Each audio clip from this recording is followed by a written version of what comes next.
Hello, everybody. It's Stephen and Walter here for another episode of So Chatty. It's episode number 121, and it's November the 17th, 2023. So we've got several things we want to go over today. We're going to show you what we've been working on. We're going to come back to the continuing saga about the scissors from LDH, because we have been doing, and when I say we, I mean Walter's been doing some research and some experimentation, so he has some findings to let you know about, and we're going to talk a little bit about some common problems with embroidery machine, with the 550E and specifically the Janome machine, because we both belong to a Facebook group that deals with 550E owners, and well, there's some people that are having some problems, which are not major problems. There's ways to get around it, so we thought we'd revisit that a little bit today, because we have talked about that topic in a little bit more detail in the past. But anyways, let's jump into what we've been working on, or what I've been working on. So this is the Bundles of Joy quilt. This is the one that came in second in the votes for the 4S Club collaboration. If you remember, the top one was the Kitty quilt, which I have not yet quilted, but I will be doing that, and when it gets done, you will see it. Actually, you won't see it till January, because that's when we're going to do the big reveal. The same thing will happen with this one as well, but there's a lot of blocks in this one. There's 48 of those blocks, and they take some time. And if you notice up in the top corner, there's one that looks kind of like a kitty. Well, when I was looking at this quilt as I was putting it up, depending on where some of the fabric strips went for the block, it reminded me of a cat wearing sunglasses. So then I got this idea, why don't I just take one color and make a cat? Just the same block, just in one color. And then I sewed on some buttons for its eyes and its nose, and used my decorative stitches on the sewing machine to do his whiskers and that. And well, he's kind of cute. I'm playing with the idea, I don't know if I'll do it, that maybe I'll have one or something like him down in the last corner of the quilt, the bottom corner of the quilt, and maybe the bundle of fabric beside him, I'll applique on some jagged pieces of fabric on top of it to suggest like the cat has clawed the bundle. I don't know, change the whole name of the quilt. Instead of Bundles of Joy, it would be Bundles Destroyed. Or something like that. I don't know. I'm just playing with ideas. It also looks like Space Invaders as well. And I've got an idea in my head for that, but I don't know if I want to do these blocks again, because they're kind of tedious. But anyways, that's what I've been working on.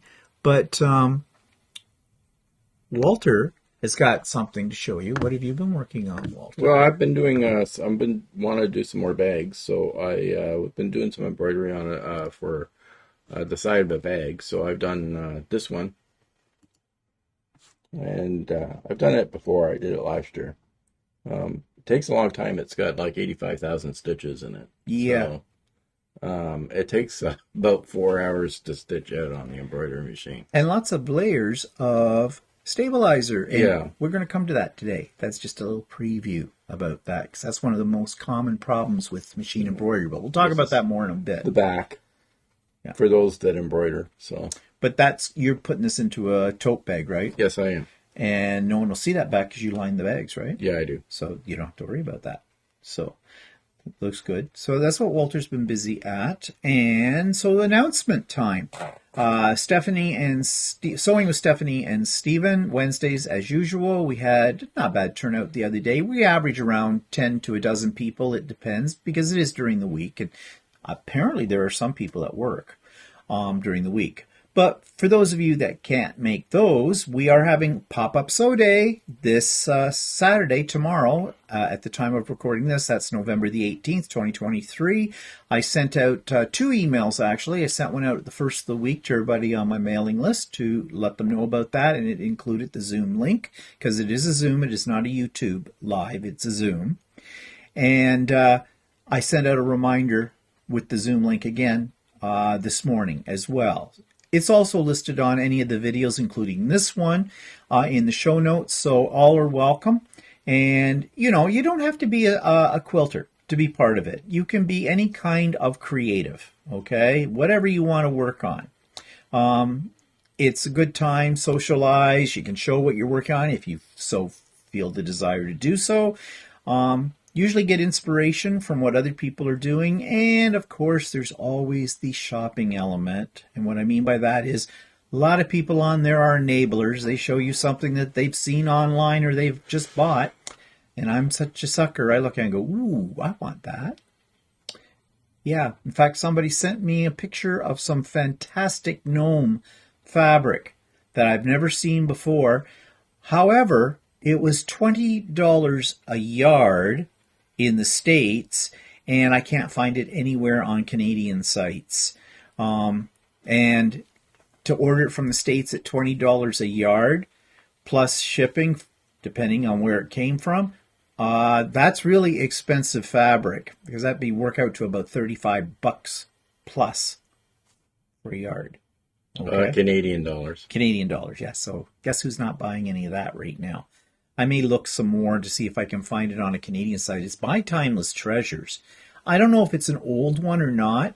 It's called Mardi Gras cats or something, or gnomes, not cats, gnomes or something like that. It's very pretty, and it's a line. I think the line is called Mardi Gras. But anyways, I digress, as I often do. So Pop-Up Sew Day, Saturday, November 18th, 8 a.m. start time. But come and go as you please. You don't have to be there right at 8. All right. We're going to get right into the continuing saga of the LDH scissors. Now, just to recap, you know that Walter bought a gift set, and they did call the scissors in the gift set their light version, but we weren't very clear on the definition of light. We have decided that they don't cut quite as well as their regular scissors. We did write to the company a couple of times, and we basically have been given the brush off. And when Walter's given the brush off, and me too for that matter, we don't let it go. So Walter's going to take over this part of today's show and talk about what he's discovered. So where do you want to begin? Okay, so I did a little bit of research into the company that sells scissors in Toronto. And they sell a brand of scissors called LDH. And we at first thought, had the impression that they were actually a manufacturer and that they were Canadian, and they were distributing these scissors. Well, they say that their scissors are designed in Toronto and made in China, right? By this company that the husband to the couple that sell these scissors is related to. His family has this business in China, or extended family, right? So, which is possible, and it lists in their thing that the company is made is in Shenzhen in China, which is near, I think, Hong Kong. And so I looked it up. I just did a search, Shenzhen Scissor Company, and I came up with this Shenzhen Light-A-Hang Scissor Company, and their brand of scissors are called LDH, right? So there's the name, LDH Scissors, and so anyway, so I just looked them up and found actually they have an Alibaba site, and I found that they actually sell these scissors and ship them out to Canada and the U.S., and they've got their price there on Alibaba and everything else. So they come in different versions, like sharp and extra sharp, or I don't know exactly what the difference is. And they give you the purchase price and everything else in Alibaba. So you kind of see what the markup is if they order from Alibaba. But if it's a family company, you think that maybe they get even a better deal because of them being associated with the family, right? But on the Alibaba site, the minimum order is 60 pieces, and they charge. Now this one doesn't specifically say what size the scissors is. Other than that, it's a cut length of 4 3/4 inches, which is different than like saying a scissors is 12 inches or something. But anyway, it says they're $4.80 per piece if you order a minimum of 60 pieces. right? And their shipping to Canada is $261 for that. So it works out to about, if you order 60, it works out to about $4 and something for shipping. So you pay, it's about $8. You mean in total, including shipping? No. Like if you order 60, right? Right. 60 divided by your shipping cost, Yeah. right, gives you, it's about $4 per piece. For shipping. Yeah. And then how much are the scissors? $4.80 US. Okay. But you have to order 60. I'm not explaining this well. Try to listen before you cut in on me with this. You have a price. If I want it, I know you're ordering them 60, okay? But if let's just say I'm ordering one pair of scissors, so there'd be a price for the scissors plus a price for the shipping of those scissors.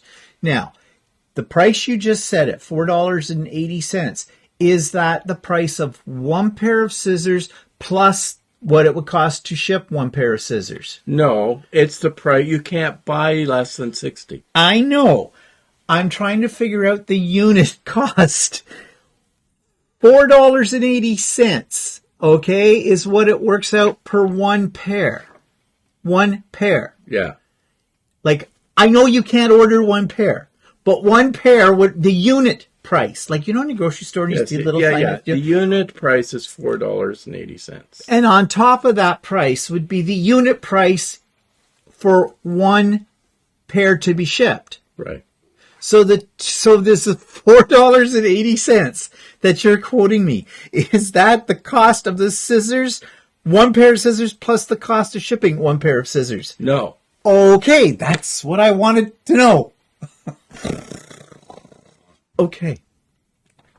So what was the point of all of that? Okay, the point is this. They're a hell of a lot cheaper than what they're being retailed for here in Canada. All right?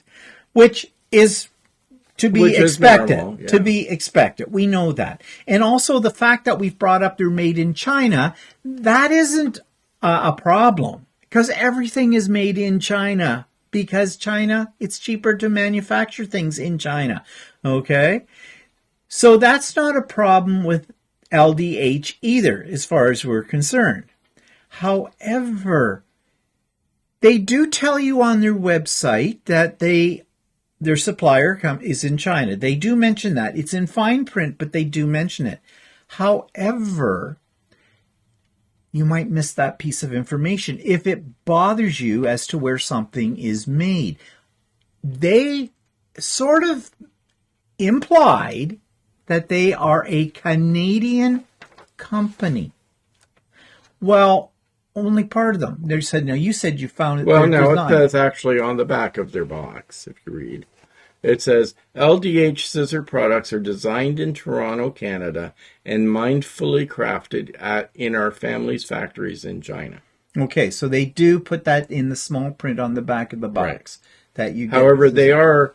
There is an idea that, okay, fine, this brand, LDH or whatever, from my point of view, is that they give you the indication that LDH is actually their brand of scissors that they sell from Toronto, right? That they're getting crafted in China, right?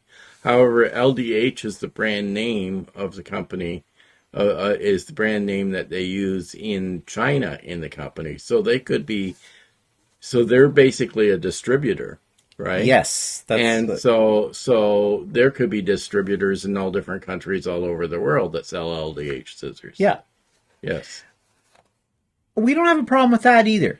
That isn't a problem, okay, with either one. They're telling you on the box. It's there if you care to read the fine print. Okay, it's there.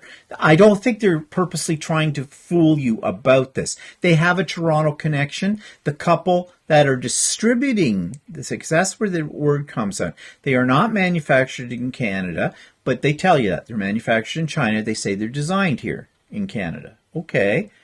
But then you go to the website and you find, so, I mean, it's a little confusing. None of this matters. None of this matters. If the scissors are good quality, it doesn't matter where they're coming from. Okay. It also doesn't matter that their markup is tremendous on it because that's just the way business is done, right? None of that really matters. What we're doing is we're making you aware of what we found out because it's too easy to make assumptions based on, just the way they describe things. And we did make an assumption. We jumped to the conclusion that because they're coming from Toronto, they were a Canadian product, they were manufactured in Canada. They're not. Okay? But they're still decent scissors. But let's go on. Okay, so my way of thinking is, how you go to a store, grocery store or something, and you buy their brand name of product or whatever. Like in Canada, we have President's Choice with Loblaws companies or something like that, and you can buy their version of a product or something. So my way of thinking was, okay, they have LDH scissors. They also produce a second brand of scissors under a Chinese name. And then I thought, well, okay, if they sell they sell under the brand name LDH, what makes them not possibly sell their scissors under a different brand name? Right? Like somebody else puts their name on the scissors and sells their product. Which many companies do. If you go to Costco and you pick up a product there, now they have Kirkland, right? Now, I'm not sure if Kirkland, their products, are they contracted out to another company that makes it say like Kirkland's brand of toilet paper, for example. Is it made by an actual manufacturer called Kirkland, or is it made by the people that make Charmin? Because they do sell Charmin at Costco too. It's more expensive than Kirkland. Is it, like you don't know. Now, as long as it works for you, like Kirkland products are usually very good from Costco. But when you go into the grocery stores, they may have a no-name product, like no-name pork and beans in a can, okay? Those may actually be made by a brand name company, however that works. So your point then about the scissors is... Okay, so I went on to Amazon, just for instance, and I picked two other brands of scissors that looked similar to the LDH scissors, but and they're all made in China as well, but they had a cheaper price point than the LDH scissors. And I thought, well, I'll buy both of these and just compare them. Like they're both made in China. I have no idea if they're affiliated with the LDH brand or not, or if they're just coming from a different company. I suspect they're probably just coming from other companies. I don't know, or they could be just rebranded LDH scissors. I don't know. So I have nothing that says that these are LDH scissors, but they're cheaper. Yeah. Right. But how do they compare to the actual LDH scissors that we have? Okay, so I bought two different ones, and they came in two different types of boxes. Now, the LDH does come packaged in a really nice box and everything else to make it look really nice, right? But these two that I bought from Amazon, I just picked two that looked sort of similar. One was called Pro Shear, and they came in a box like this. And they also came with a tape measure inside. They're kind of roughly boxed, but I'm not doing this very well. They come with a tape measure and a little insert type of thing. What's the little wrench for?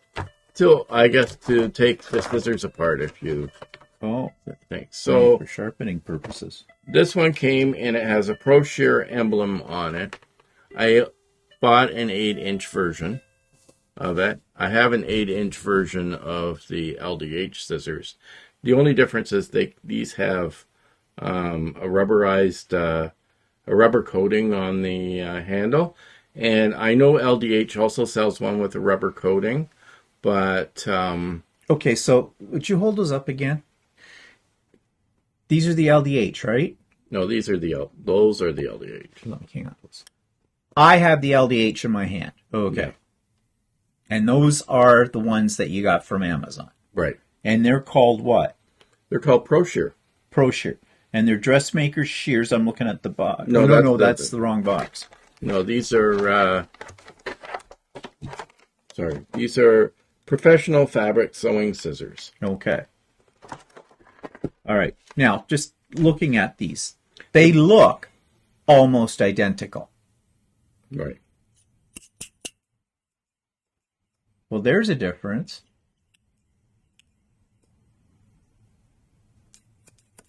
Well, that's because they have a rubberized handle. Okay, Yeah. these ones have a metal handle. That's what you're hearing there. But they look very similar. These ones say LDH on them. Yeah, and these just say Pro-Shear on them. Okay. But even if you look at the fastenings on them, they're all... it's almost identical. In Actually, fact, that's it is one of the identical. reasons I chose these two comparison is that they had the similar fastening. Now, on the I did measure these together that from the bottom of the thing, one is slightly longer than the other one. So which one's the longer one? The LDH is slightly shorter. Just tiny bit. And yet they're both, what, 8-inch shears? They're both 8-inch shears, yeah. Okay. So how's it cut in comparison? Okay, just let's go back to, I bought a third one, Oh, okay. right? And this one was called, it's called BVEKADO. Avocado or something. Yeah, right. But, and these are made in China as well. And I did look them up, and I tried looking both of them up. But one this brand came, I believe, from Shenzhen as well. So I ordered them on Amazon. The Pro-Shear ones that I bought were $16.95 Canadian, and these ones were $19.95 Canadian. And they come wrapped. They come with a little extra shear width for that price, and they come with a tape measure as well. And they come, and they also look very similar to the other pair that I bought. So these are the LDHs. These are the Pro. Yeah, and these are the Vivad. And they do. They look almost the same. Is the handle It's rubberized? rubberized as well. Yeah. Now, the LDH didn't have a rubberized handle, but apparently you can get two versions of it. One with a rubberized handle and one without. And I happen to have the one that doesn't have the rubberized handle. And what we mean by rubberized handle, we mean a metal handle covered in rubber. Yeah. Comfort grip, I guess you might call it. Okay, so they look pretty much identical. I'm looking at the screws on all of them. They all have the same screw. Yeah. And they even have writing right underneath in the same place. Like LDH says 8, and it's down here below the screw. These ones say, what do they say? Well, below the screw. It says Pro-Shear. Pro-Shear on this one. This one's Vivad Daco. But if you look, the script is the same. It's in the same place, which almost begs to say that these scissors may have all come from the same factory. Now, one thing that's different between these two scissors is that the indent on the scissor is a little different. It's a little bit smaller. See? Well, they can't see. Well, okay, you're talking about this. If you notice here, it's hard to show it on camera, but you notice the bevel kind of thing right here gets a little lighter where my finger is. And then if you look at these, so what makes it different? the bevel is slightly different in size on the different ones. Okay. Not sure how that would affect the performance. Okay. But what we're saying is, all right, $80. That's not 80. Or those are the... These ones were 45. Okay. $45 for these. This one was $16.95 Canadian. And the other ones? And this one was $19.99 Canadian. Okay. So, why would you spend $45 on the LDH scissors if you can go on to Amazon, because these both came from Amazon, right? If you can go on to Amazon and get these cheaper ones that look almost identical to the LDH. So then that brings up the question then, all right, what about performance? Okay, so I'll take the LDH scissors first, right? And I'll cut this fabric. It's very, very, very smooth. Okay, you want to keep in the camera shot? Oh, sorry. It's very smooth. Basically cuts like butter. Yeah. Now, if I go to the Pro Shear model, I cut this. It cuts okay, but it's not as smooth.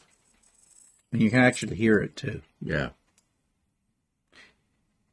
All right. Then what about the Now, if I go to the Vacado or whatever, the other one, right, and I cut here, it also cuts just like the Pro Shear.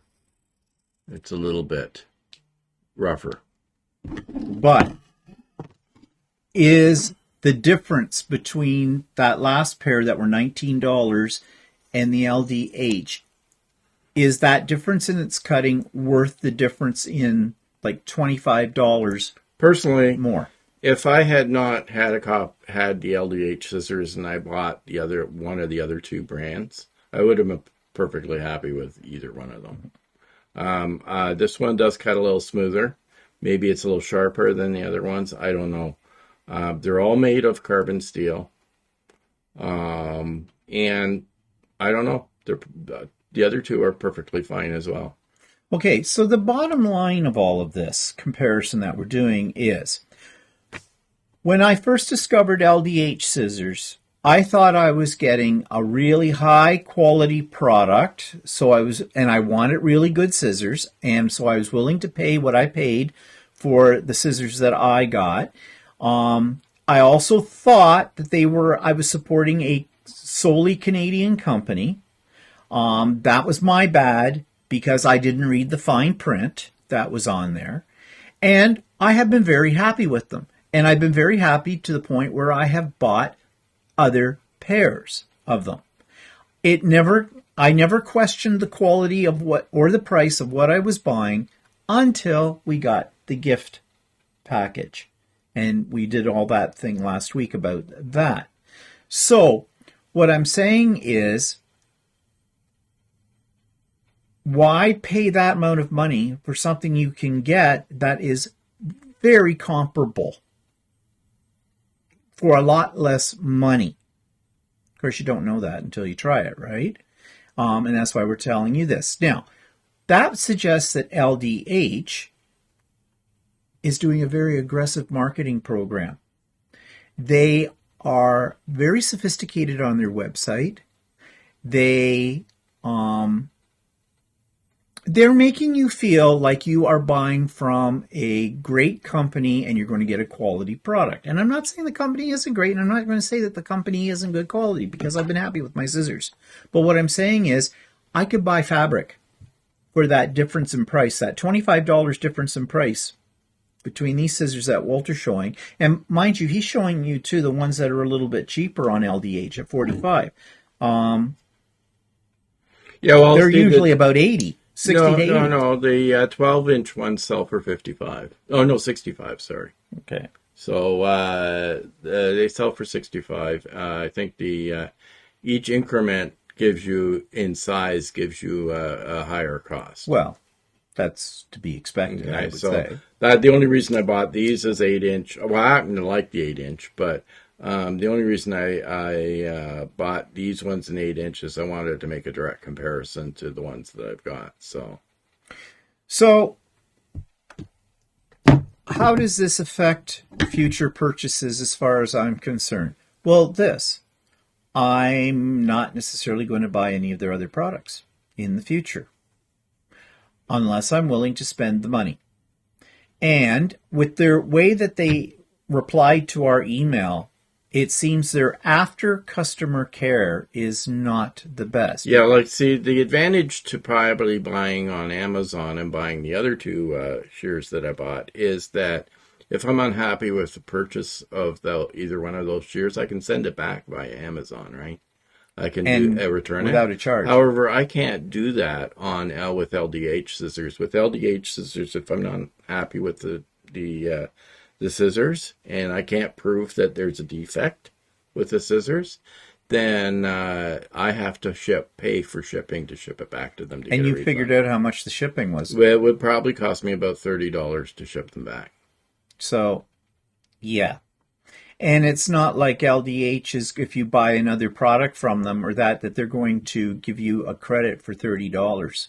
No. against something. In other words, discount whatever you buy by how much it costs you to send them back. Actually, somebody has made a comment, and we'll come to those a little later on in the episode today, but about that kind of thing with a business. But so what's our point? What is our point in all of this? Why are we belaboring this? You may say, "Oh, well, come on, get off the pot. You got the scissors. They're doing what you want them to do, so screw off." Exactly. I'm happy with the ones that I have. Walter was not happy with the ones that they had. I was not happy with their answer that I'd have to send it back to get a refund. More the point for us is their very somewhat callous reply to us. I even threw in the little, for what it was worth, the little added point that, we were going to be talking about this on our YouTube channel. They basically came out, you say whatever you want. In other words, we don't care. So, yeah.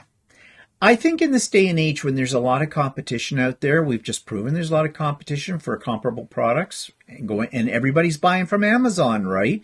Companies like LDH, if they're not really a mom and pop organization either. They do sort of suggest that they're a married couple and this is what they do, and they're a family-owned business. Well, they may be a family-owned business, but it looks to me from what we saw online in China where they get them, where their factory is located, they're not just a small little 2-person, 3-person corporation out there. So,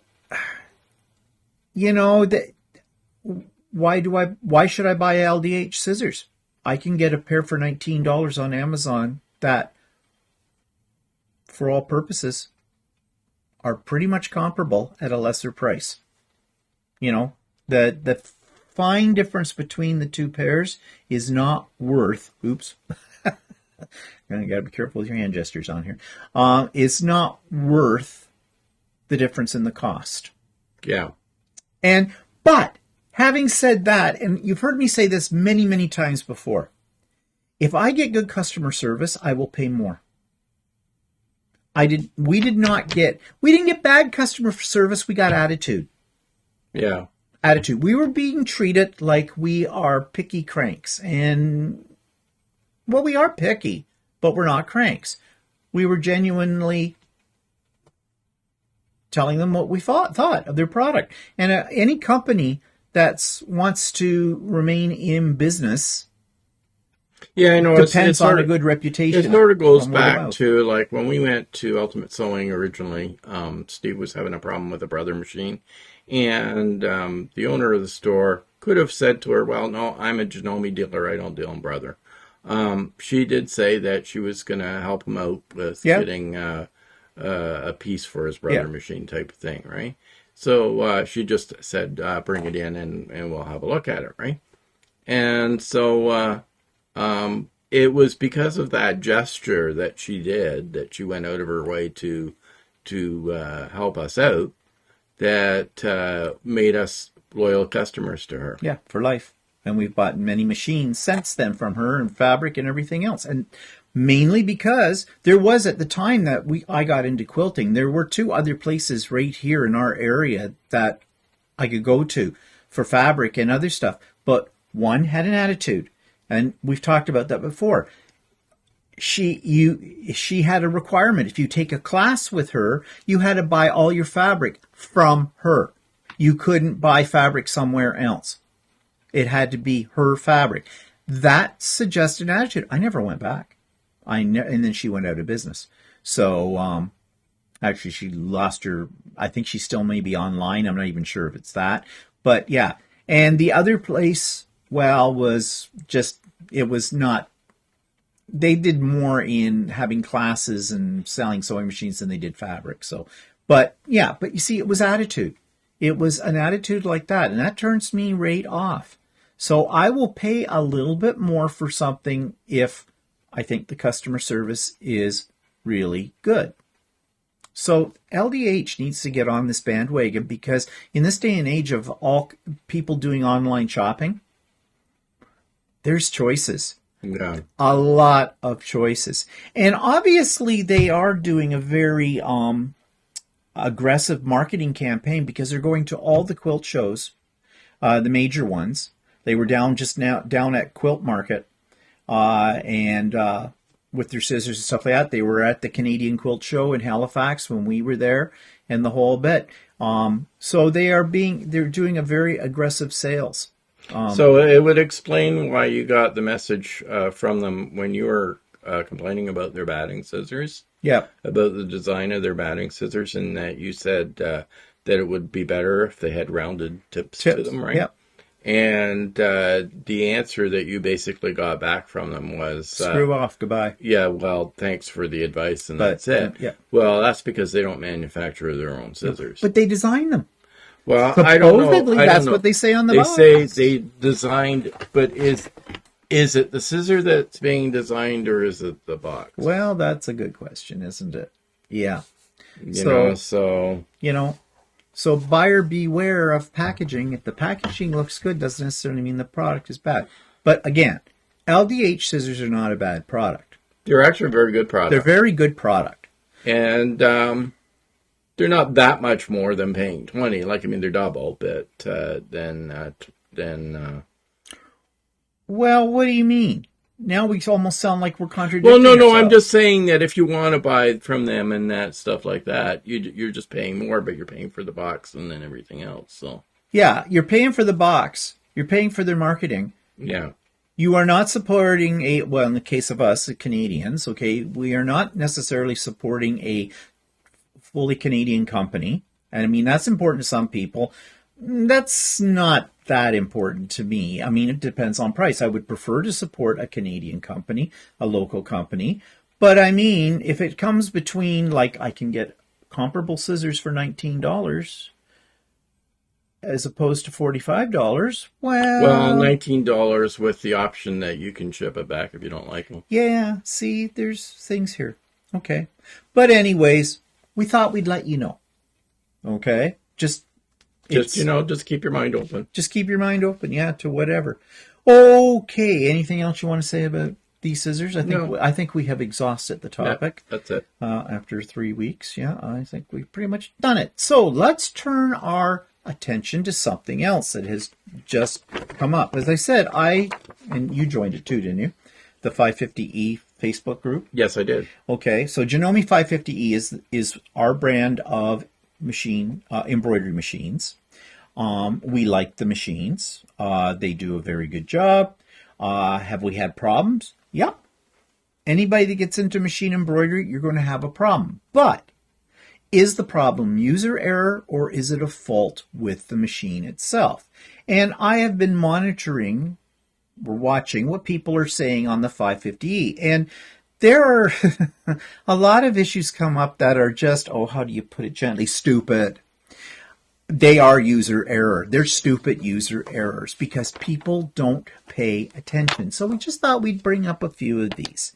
So, puckering issues.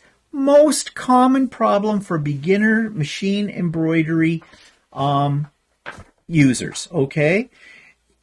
Puckering means that your stitches, this is like this thing that Walter did here. If you get puckering, this one doesn't have puckering, but if you do get puckering, the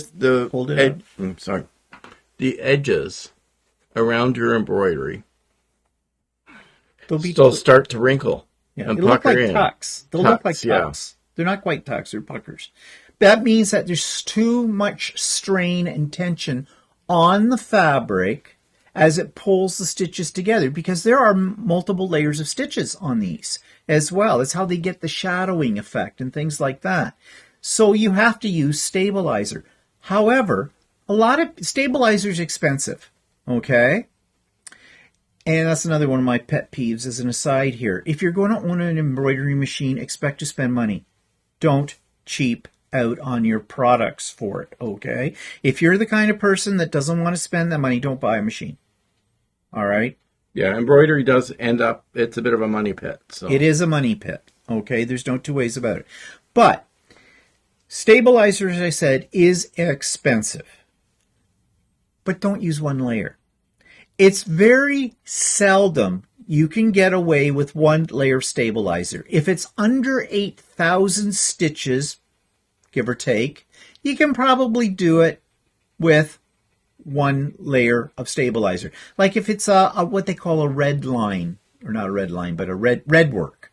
Red work is just basically a single stitch done in red, on it. You can probably get away with that. But if it's anything like what Walter's doing here, if it's more than 8,000 stitches, you're going to need a minimal of 2 layers of stabilizer, and the right stabilizer, to avoid puckering. Okay? In this one, I used 3.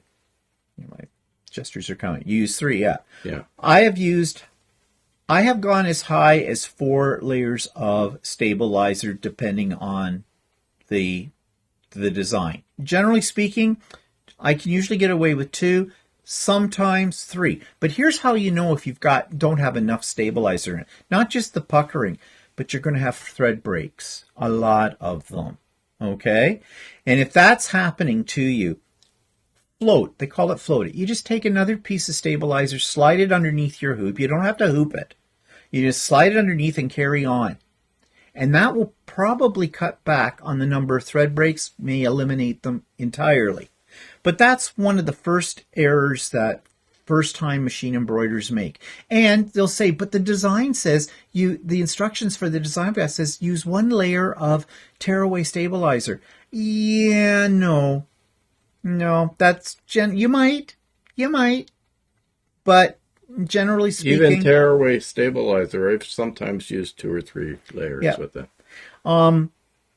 You can start off with 1 layer if you want, and if it's going along nicely, you're watching your stitching at the beginning, your stitches are nice and even and tight, and it's not puckering up anything, and your thread isn't breaking, fine, that's working. But as soon as it starts to do any of those other things, you slip another piece of stabilizer on it, and you keep slipping a piece of stabilizer on it until you don't have that problem. Some people think that you have to hoop all your stabilizers, but you don't. You can slide the stabilizer in between the hoop and the machine. Yeah, and it'll work. It'll hold it there.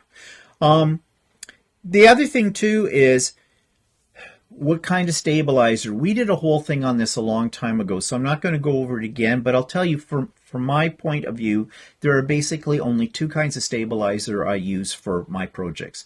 I use something called no-show mesh, which I use for anything that's going to be, if it's going to go into a quilt, if it's going to go into a garment, something like that, because it's softer. It stays in. Okay, you don't cut it out. You can trim it, but you don't cut it out. So it's for projects where you're not going to see the back of the project. And I use water soluble when I know it's something that has to be, I want it to wash out. And I usually use that on something like freestanding lace, because freestanding lace does not have any fabric in it whatsoever. So, and that's where freestanding lace is where you're going to need definitely more than 1 layer of stabilizer. Definitely. Because they'll have like 40, 50, 60,000 stitches to do. Yeah, I like to think I made a couple of those houses, those Halloween houses and stuff like that. Three-dimensional houses. 3 or 4 layers of stabilizer on them. Yeah. So don't cheap out on your stabilizer. And there are tons of different types of stabilizers. I basically only use those 2. Now, I do use tearaway, but I've gotten away from using the tearaway more and more. I just use no-show mesh. Yeah, I used to use the tearaway on these for the bags, like last year and stuff like that.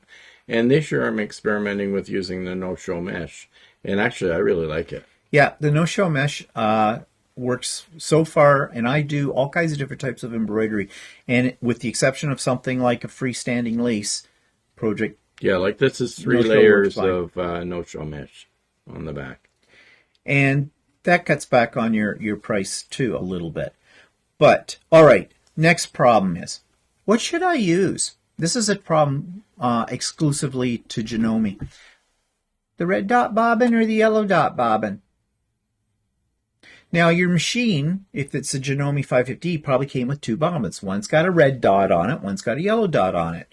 And Janome, in their instructions in the manual, are not absolutely really Yeah, they clear. sort of say something like if you don't use Janome thread, use the yellow bobbin. Use the yellow dot bobbin. Now, what is the difference between the two? The yellow dot bobbin has a higher tension on it.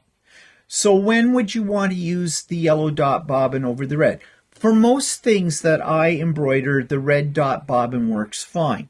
However, if it's something kind of thick, like for example, when I sometimes make tote bags that I quilt. I put the fabric with batting and backing onto Lucy, and Lucy's my long arm, as you know, and I will quilt it, do an edge-to-edge design all over that, and then I cut my bag pieces out of that fabric, and I may embroider on them before I put the bag together. Well, I'm going through a quilt sandwich when I'm doing that, essentially. I've got 3 layers of things. I don't usually have to use any extra stabilizer with it because it's stable enough at that point. But there's more layers of fabric that the needle has to go through, and it comes up and comes down, comes up and comes down. And what happens is, if I use the red dot bobbin, the tension isn't going to be great enough for all of that, and I'll get bird's nests underneath it, and they'll pull down inside to the machine, wrap themselves around my bobbin, and your machine will make a horrible noise and stop. It should stop if you don't get to it first. And then you got to yank the bobbin out. You may have to take your bobbin case out because the case has come unseated in its position because a lot of tension pulling it up. So you use the yellow dot bobbin for things that are going to take more tension, and that is usually something that has multiple layers of fabric in it. Normally, red dot is enough for most jobs, except freestanding lace. I always use the yellow dot bobbin with freestanding lace with it because, again, it's a lot of stitches that are going on top of each other because it's basically weaving to give the form, so it doesn't need any fabric. So that's when you use the different bobbin with it all. Now, depending on your dealer, what they might tell you, because Janome isn't very clear on this. And Walter mentioned, Janome says to use the yellow dot bobbin if you're not using Janome thread. No. I use Floriani thread. And I use Superb or whatever from Monfil. Yeah. And I use a combination of that and Floriani. And I've also used Glide thread as well. And in all those cases, I did not have to use the yellow dot bobbin. Yeah, I never use the yellow. I don't do the stuff I haven't done the stuff Steve has through the quilting. But if I just do it on, like I've done here on a piece of fabric, I use the red dot bobbin for that. Yeah. So, that's very confusing for a new user. Set also at high speed, so. Yeah. Now, I don't have my machine set at high speed. I have my machine set at the lowest speed. The highest speed on a 550E is 800 stitches per... 860. Oh, is it 860 per minute, right? Yeah. The lowest is 400. Why do I have mine set at the low? It's because I had horrible experiences with my 15,000 when I used to own that, which was the combination. It is sort of the forerunner to the M17, if you know what that is. It's a combination sewing machine and embroidery machine, and I had a lot of hell with it. And when I was on high speed and the hell happened, it was horrible what happened. So on the slower speed, and I find speed kills, on certain designs, like freestanding lace and things like that, you should not use your highest speed on it.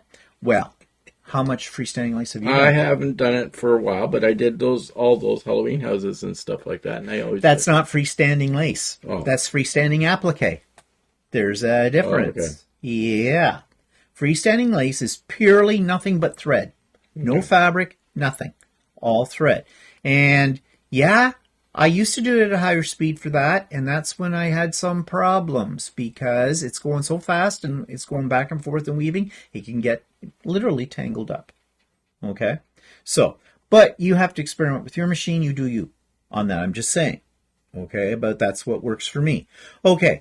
Frequent thread breaks. Well, we've already kind of talked about that with stabilizer, but one of the basic things is, have you got the right needle size for the right size of thread? I mean, And generally, do you have a brand new needle in? yeah, but generally speaking, I use an embroidery needle. It is marked as an embroidery needle, not a quilting needle, not an all universal needle, one that is specifically meant for embroidery. And all you do is you go into where you buy your needles and say, I want a needle. You know, Schmetz makes them, Floriani makes them, you know, all the companies make them. Get the one that says embroidery. Also, I use a 9014 size needle. Can you use smaller? Yes, you can. But basically, the 9014, if you're using a weight of thread that is 40 to 60 weight, will be fine in there. You'll know when your needle isn't the right size and why you get a thread break. If you look at the thread break, when you pull the thread out, does it look shredded? It means two things. One, you're using the wrong size needle for the thread. So that would mean that try a different, I know, to do this thing like confetti for all. Use a different needle, like use another size up or down with that thread to try it, to see if it shreds it. It also can mean that your needle is dull, as Walter said. So put in a new needle. How often should you change your needle? People want to know this. As soon as it starts to get dull, you'll know. You can hear it. If you hear sort of a thump on your fabric, you know your needle's dull. It's fighting. It's not cutting into the fabric. It's punching through the fabric. Dull needle. Put in a new one. Needles are not that expensive. If you've been using that needle for multiple jobs, like you've done several different projects and whatnot, change your needle. Okay? It's amazing. It's like changing the rotary blade. If you're one of those kind of people that never changes your rotary blade and you're wondering why you're not cutting all the way through your fabric, or you're getting a sore arm because you have to press down so hard, well, change your rotary blade and change your needle. And the other reason, too, is clean the bobbin case. And when we say clean the bobbin case, we don't mean just pull your bobbin out and blow inside the bobbin case. Take the whole bobbin case unit right out of your machine. It's not hard. It's easy to put it back in. And wipe in around underneath it where it sits. Brush it out. Give a little oil while you're there to the wick. And it's amazing. It is amazing how your thread breaks or your threads bird nesting underneath. Simple fix. Simple fix. Now, does it work every time? No, but 9 times out of 10, that's the problem. And make sure you're using the right tools for the job. If you're doing in the hoop applique, invest in duckbill scissors. Yes, they're expensive. They're about $40. Well worth it. They're the ones that look like this.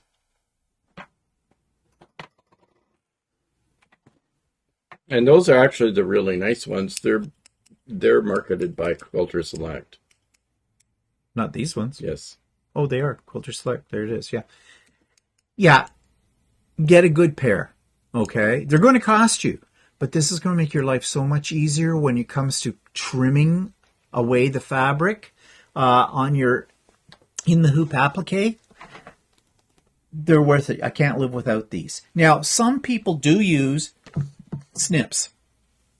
There is a lady who does YouTube videos for Creative Kiwi, which is a really good company for buying designs from, and her tutorials are really good. But she calls them her squeezers or something like that. But they're just the snips, the little snips kind of a thing. And that's how she trims it up. These I find work so much better because the way they're designed, you put them up against the stitches, the side of the bill side, and you have less chance of snipping your stitches. You're cutting the fabric.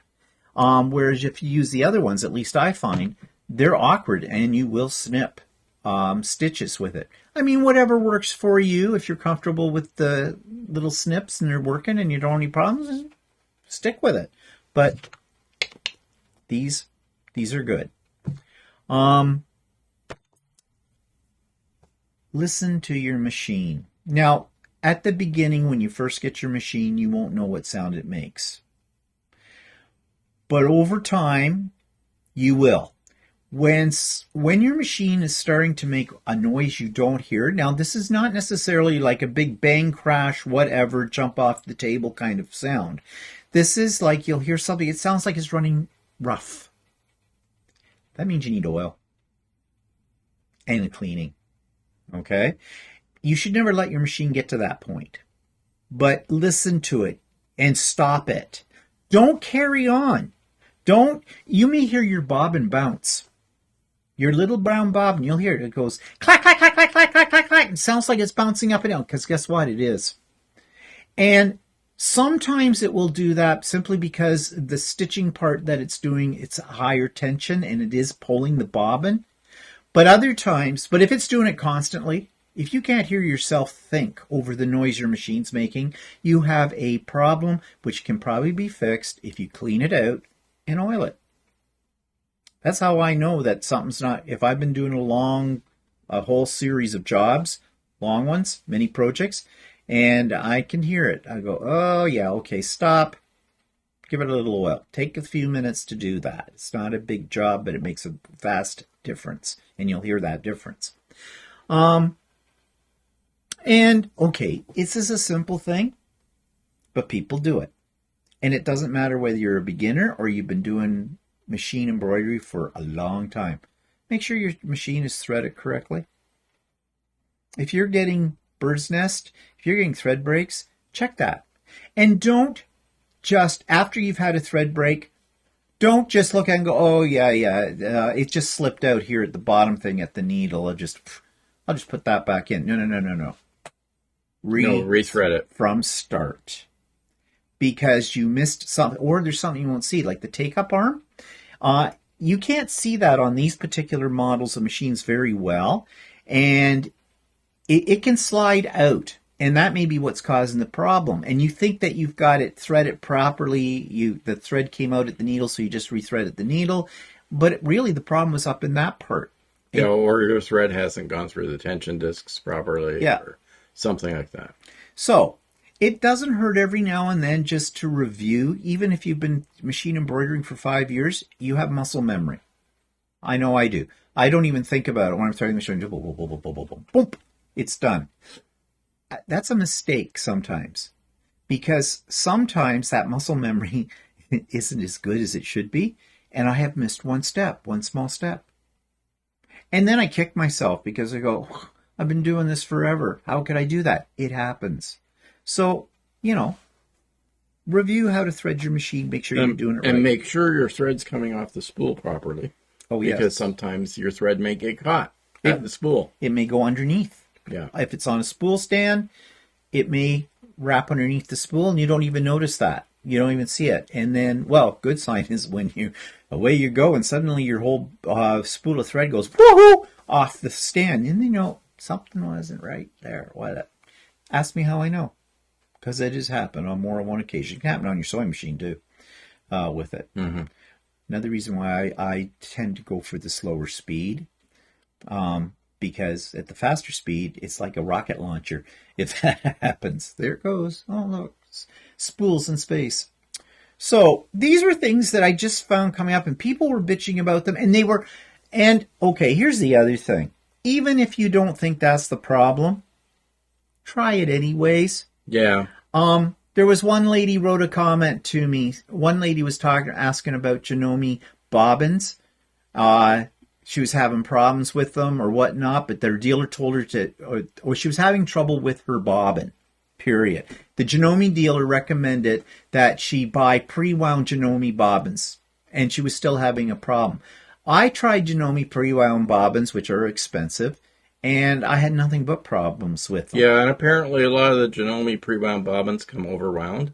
Yep. So you actually really should take a bit of thread off the start of them to before you use them. And that can happen with any pre-wound bobbins, actually. I mean, if you pick up the pre-wound bobbin and thread starts to go like this off of it, it's overwound.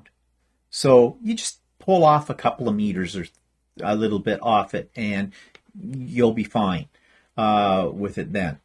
But are Janome bobbins and needles the best thing for your machine? Your dealer will tell you that. Dealers that aren't too reputable, because they want you to buy Janome products, right? I don't use Janome needles because we never could figure out which one you're supposed to use for which they application. have purple ones, blue ones, and red ones. Red ones. And the dealer, from what I've said, always usually tells us to use purple ones. And I've used them a few times, but I usually have more problems with my machine, like thread breaks or a nest, bird's nest, if I use the purple needles, or I've had them where they kind of wear out really quick. Yeah. So, I'll do a project and then have to switch to another needle. So I have a lot more luck with the, you call them Floriani needles, but they're actually Floriani Schmetz needles. They're Schmetz. They're made by Schmetz, and they're embroidery needles. 9014s are good. And in fact, I used one on this, has 85,000 stitches and not one thread break. Yep. So, yeah. Now, am I saying that Janome's accessories, their needles and their bobbins, you should stay away with? No, if it works for you, fine. I mean, if you're used to using it and it works for you, fine. It's just that I've done a fair bit of embroidery and high density embroidery, and I just found that I like the quality of the Schmetz needles better. But back to the point of what this lady wrote, there's always one in the crowd that does this. I always use Janome needles and Janome pre-wound bobbins, and I never have any problem. And I wrote back, well, you do you. If you're not having a problem, good for you. That's right. But it's attitude there. The attitude is, what the hell do you know? I know about more. Well, you just keep thinking that. Whatever you want. But, I'm just saying from my experience, and I've had a lot of experience with this, okay? I'm not an amateur when it comes. And also, who knows? That particular lady, she might have done only a minimal amount of embroidery, meaning like I put monograms on towels. Okay, usually your machine can do a hell of a lot more than just that, but that's what some people think with an embroidery machine. Oh, I just want to put initials on a pocket. That'll be fine. I don't need it for anything else. What else can I do with it? Oh, so much. But anyways, I thought I'd address those because there seems to be a lot of people buying embroidery machines lately. Everybody's getting on the embroidery machine bandwagon here. So, just, a little ounce of prevention kind of a thing, or how's that expression goes? Well, whatever. Okay, so just before we finish up, just some comments from subscribers. From last week when we talked about doing a Google search, we have, thanks so much for the lesson on using the image for a Google search, Google Lens as they call it. I have often wondered about things I see when walking in the woods, and I think it's just the answer. Of course, there's the fabric location too. What she's saying is that you don't have to use it just for, quilting. For other applications, it's really good. But, when you go into a fabric store and you see a quilt on display, a sample of something, and it might be for a class, but they make those sample quilts way before the class, and sometimes in the class you're not going to be using the same fabric, but you see, or you may not even want to take the class, but you really like the fabric. Now, you can go and ask the help and go, what's the fabric line that's being used there and what's it called? Guess what? They probably don't know or don't remember. Or it wasn't their quilt that they made. It was somebody else in the store. Use Google Lens in the store. That might help. I mean, not a guarantee that it's going to find it every time, but it might be worth using. So, another person wrote, interesting discussion on searching. I always add the word Australia to my search criterion so I get results from Australian sites first, especially if I'm searching for fabric or product to buy. So obviously this person is from Australia. But I do the same thing when I'm looking for fabric. and I'm looking for a Canadian distributor of that particular fabric, I will put in the name of what I think the name is of the fabric, and then I'll put in a plus sign, and I put in Canada, and I'll get everything that pertains to Canada with it, rather than, all the states and other parts of the world.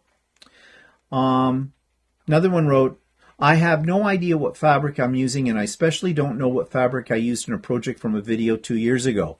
First, I'm terrible with names and can barely remember song titles I love. No way I can remember that. I just buy fabric I like too. And this comes from someone else who's a fellow YouTube creator.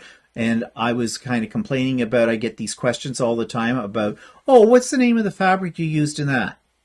I don't know. I don't remember. And I explained that actually on one of my videos, why I don't remember it. I'm not the only one.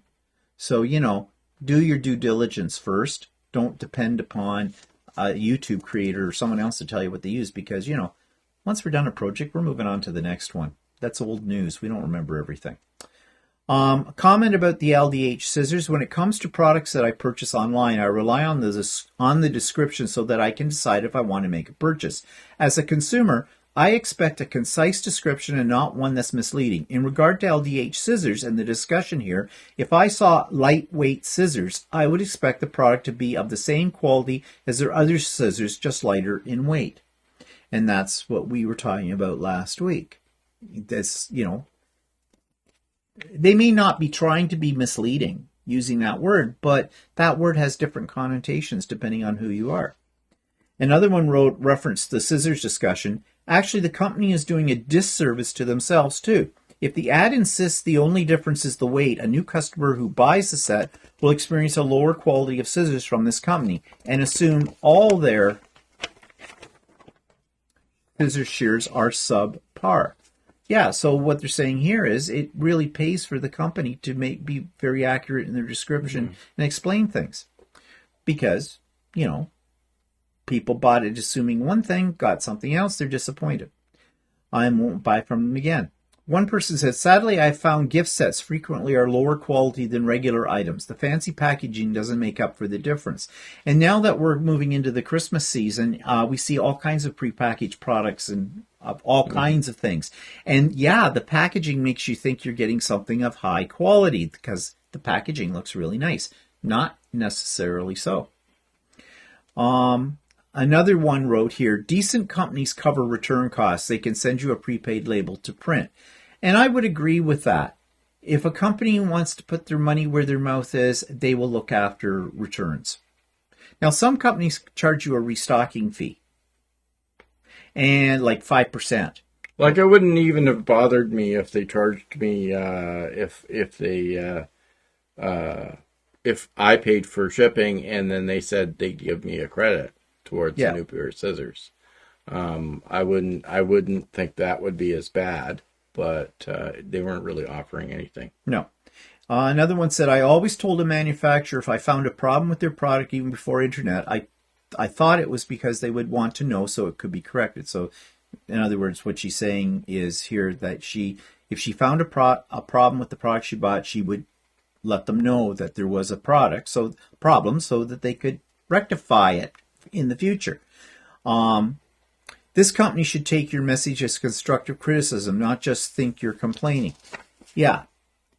And I mean, you heard it. We didn't word it as complaining. We praised their products as well. But nevertheless, they obviously took it as being nitpicky and we weren't worth the time. Another person wrote, in my town in California, we have a quilt shop. Oh, no, I read that one last week, from last week. So that's it. So anyways, thank you for your comments on all of that. And yeah, that's it for us. So just a reminder, Pop-Up Sew Day tomorrow, November the 18th, starting at 8 a.m. Come, go as you please. And hopefully we'll see many of you tomorrow on that. So in the meantime, have a great week, and we'll see you next week. Yep. Say goodbye, Walter. Goodbye.